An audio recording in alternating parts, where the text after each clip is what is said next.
Selamat datang di Total Quality Indonesia.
Halo, selamat datang kembali di program Total Quality, yaitu Success Talk.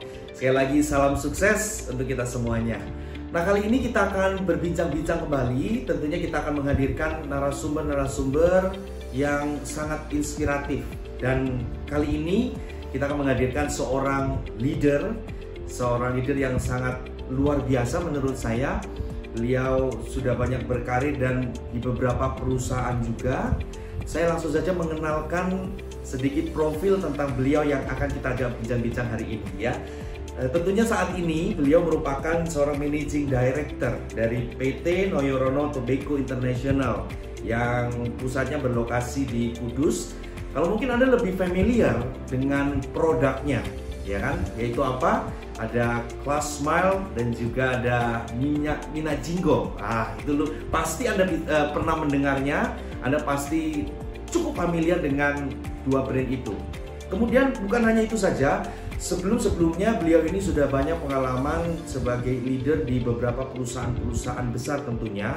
Saya boleh sebutkan beberapa saja, diantaranya ada HM Sampurna, kemudian ada Tira Austenit, ada Sintesa Group, kemudian beliau juga pernah menjadi leader di salah satu perusahaan produsen lubrikan oil top one. Wah, dahsyat sekali. Dan juga terakhir beliau juga menjabat sebagai CEO di Molindo Group. Ya, perjalanan beliau sangat panjang, tentunya pengalamannya juga sangat banyak. Kita akan belajar. Langsung kita berbincang-bincang dengan Bapak Arief Gunadibrata. Oke, apa kabar Pak Arief? Sukses Pak, selalu sukses Pak. Kayaknya udah lama nggak ketemu, tapi tetap awet muda Pak ya. Wes, terima kasih Pak. Ini karena perawatannya Pak. Setiap hari mandi, gitu ya. Iya. 2 kali Pak ya. 2 kali Pak, siap pakai sabun Pak. Iya. Kalau sekarang plus udah pakai sanitizer terus Pak ya.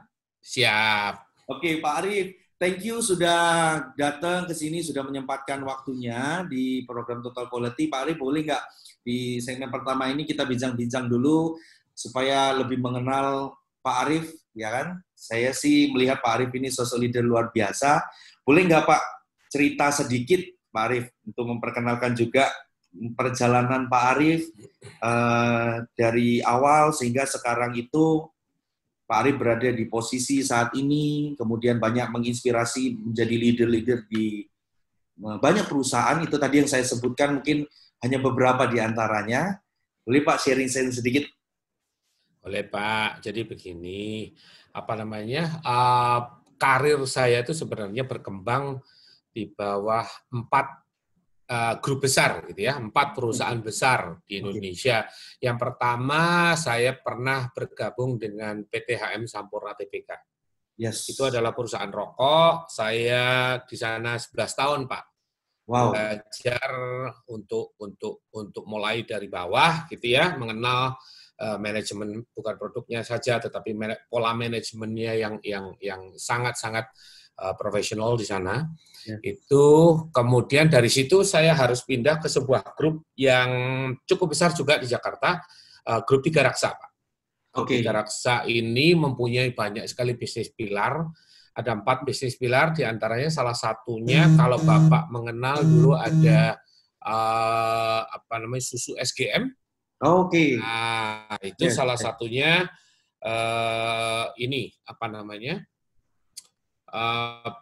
didistribusikan oleh grup Tiga Raksa. Dan saya kebetulan diminta untuk memimpin grup yang berhubungan dengan industri. Jadi industri baja, industri gas, dan lain sebagainya.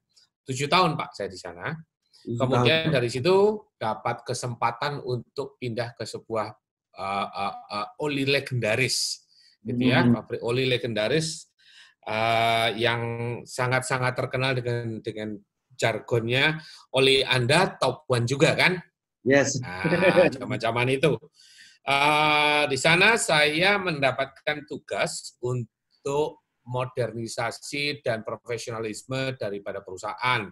Pada saat itu mereka juga menyiapkan diri untuk lebih profesional, karena di Indonesia kan perusahaannya distribusi Pak, top Indo Atlas Asia. Saya juga di-employed pada saat itu untuk membantu Top One USA. Jadi di US itu pabriknya saya kebetulan menjabat sebagai Executive Vice President di US Pak. Nah, dari sana kemudian dapat challenge baru. Challenge-nya adalah untuk bagaimana bisa professionalizing a family business dari Molindo Group.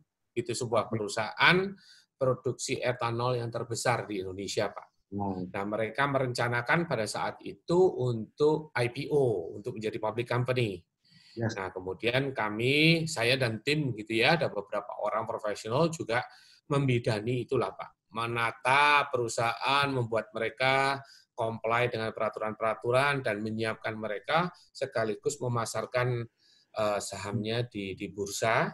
Yes. Udah selesai Pak. Udah sukses jadi IPO, jadi TBK gitu ya. Yes. Wah. Nah, kemudian dapat tawaran balik ke industri hasil tembakau atau rokok. Iya. Nah, sekarang mulai join di Noyorono Group ini, Pak. Benar. Pak Arief, perjalanannya Pak Arief ini kan panjang ya. Jadi ada beberapa pengalaman, pasti beda-beda experience-nya. Tapi boleh nggak Pak, apa yang membuat Pak Arief sehingga mungkin bisa sukses di berbagai macam industri ya. Tadi kan ada beberapa industri kalau kita lihat ya Pak ya, macam-macam, nggak hanya rokok. Dan kita bicara tentang Pak Arief sebagai leader, apa yang membuat Pak Arief bisa akhirnya memimpin perusahaan-perusahaan itu Pak? Nah, kalau boleh share Pak, ada orang yang bertanya sama saya, Pak Arief, ada kiat enggak Pak yang Ya, membuat Bapak itu bisa bertahan gitu ya? Karena kita harus sadar bahwa setiap company mempunyai challenge-nya sendiri-sendiri Pak. ya. Setiap company mempunyai historinya sendiri-sendiri, dan setiap company mempunyai keunikannya sendiri-sendiri Pak. Yes. Dan ini tidak bisa disamaratakan bahwa di satu perusahaan harus sama dengan yang lain. Belum tentu, mereka punya unik sendiri-sendiri. Terutama pada saat misalnya Pak, kalau boleh sharing, bahwa mereka kan semua berawal dari family business ya Pak. Jadi Sampurna juga family business, kemudian Tiga Raksa juga related dengan family meskipun mereka TBK semua gitu kan. Kemudian pada saat Top One kita berbicara dengan dua keluarga di Amerika dan keluarga di sini, ya kan. Kemudian Molindo juga sama Pak, mereka juga adalah perusahaan keluarga. Dan sekarang lebih challenging lagi Pak, pemiliknya Noyo Rono ini ada 57 keluarga Pak. Wow. Sehingga memang saya tadi bilang bahwa setiap perjalanan karir itu unik-unik gitu. Nah, betul. Satu kiat yang menjadi dasar saya dari awal sampai sekarang, kalau boleh di-sharingkan, adalah statement never give up, Pak. Wah, ini sederhana. Itu saja yang paling penting. Ya, sederhana Pak. Diomongkan, tetapi kayaknya sulit untuk dijalani, Pak ya. Setengah mati, Pak. Jadi karena setiap kali kita menghadapi challenge gitu ya. Terus yang teringat di benak bawah sadar harus ada kata-kata never give up. Ya karena never give up nggak boleh menyerah Pak. Ada nggak Pak maksudnya sesuatu yang kalau kita ngomong Pak jangan menyerah. It's easy to say tapi kan pasti berat untuk dijalani. Tetapi pada waktu momen mungkin ada problem, ada sesuatu yang berat. Bagaimana Pak Arief tetap bisa rise up atau tetap bisa never give up itu Pak? Oke, gini Pak. Saya harus mengutip kebetulan memang di Noyo Rono itu ada sebuah filosofi yang sangat bagus Pak. Jadi pada saat saya rekrutmen dulu, saya dikenalkan Pak, jangan buru-buru kerja ya, dibilang gitu. Kok jangan buru-buru kerja, dan sebagai karyawan baru kan cepat langsung antusias pengen kerja gitu ya Pak. Tapi dia bilang jangan buru-buru kerja Pak. Terus gimana? Oke. Ada di perusahaan kami yang sekarang ini menganut sebuah sistem yang namanya 3B, Pak. 3B itu B yang pertama itu adalah bersatu. Bersatu. Wah. Nah, pada saat kita ngomong bersatu berarti saya harus bersatu dengan yang lain. Saya harus bersatu dengan kolega, saya harus bersatu dengan pemilik, saya harus bersatu dengan karyawan, saya harus bersatu dengan seluruh perusahaan. Jangan buru-buru kerja ya Pak Arief, dia bilang gitu. Bapak harus bisa mencocokkan frekuensi, mencocokkan persepsi dan ekspektasi dengan semua komponen. Itu bersatu Pak. Jangan buru-buru kerja. Tanpa persatuan ini, nggak mungkin Pak, Bapak bisa jalan. Nah, pada saat sudah bersatu, berarti kita dengan sesama manusia ini sudah jadi satu Pak. Sudah solid, sudah connect. Masuk B yang kedua. B yang kedua itu adalah berdoa. Berdoa. Nah, artinya setelah kita bersatu dengan sesama, kita harus melibatkan Tuhan, Pak. Apapun agama kita, apapun kepercayaan kita, tetapi kita harus di dalam setiap langkah melibatkan Tuhan. Di dalam setiap pekerjaan kita. Nah, sesudah itu jalan, barulah kita menghasilkan karya. B yang ketiga adalah berkarya, Pak. Dan uniknya B yang ketiga bukan bekerja ya, Pak. Tetapi berkarya. Karena apa yang saya diajarkan oleh pemilik perusahaan ini adalah bahwa berkarya atau menghasilkan karya itu tidak mungkin tercapai tanpa bekerja, Pak. Tetapi kalau kita hanya bekerja, belum tentu kita menghasilkan karya. Dan yang penting untuk bisnis adalah karyanya. Kalau berkarya udah pasti kerja lah ya. Ya, Kalau kerja belum tentu berkarya, Pak. Oke, Nah, menarik. itu filosofi yang membuat saya menjadi never give up, Pak. Oke. Setiap kali saya down menghadapi challenge dan lain sebagainya, saya ingat, kita sudah satu belum nih? Yes. Kadang-kadang challenge itu gara-gara kita nggak bisa satu visi, gara-gara kita itu berantem karena berbeda kepentingan. Satu dulu. Sesudah itu kita melibatkan Tuhan. Yes. Nah, setelah itu baru karyanya itu muncul, Pak. Mantap, luar biasa. Tapi kalau tadi bilang tentang challenge, tantangan ya Pak Arif ya, kalau di lapangan Ya, Pak. mungkin realitanya akan ada yang berbeda-beda ya Pak ya. Tetapi Siap. selama perjalanan Pak Arif memimpin beberapa perusahaan ini, kalau boleh disebutkan Pak, ya ada 3 hal. Apa challenge terbesar yang Pak Arif sempat alami saat memimpin dalam perjalanan ini atau sekarang di Noyorono? Apa challenge terbesar Pak? Mungkin juga menjadi challenge bagi banyak leader juga mungkin ya.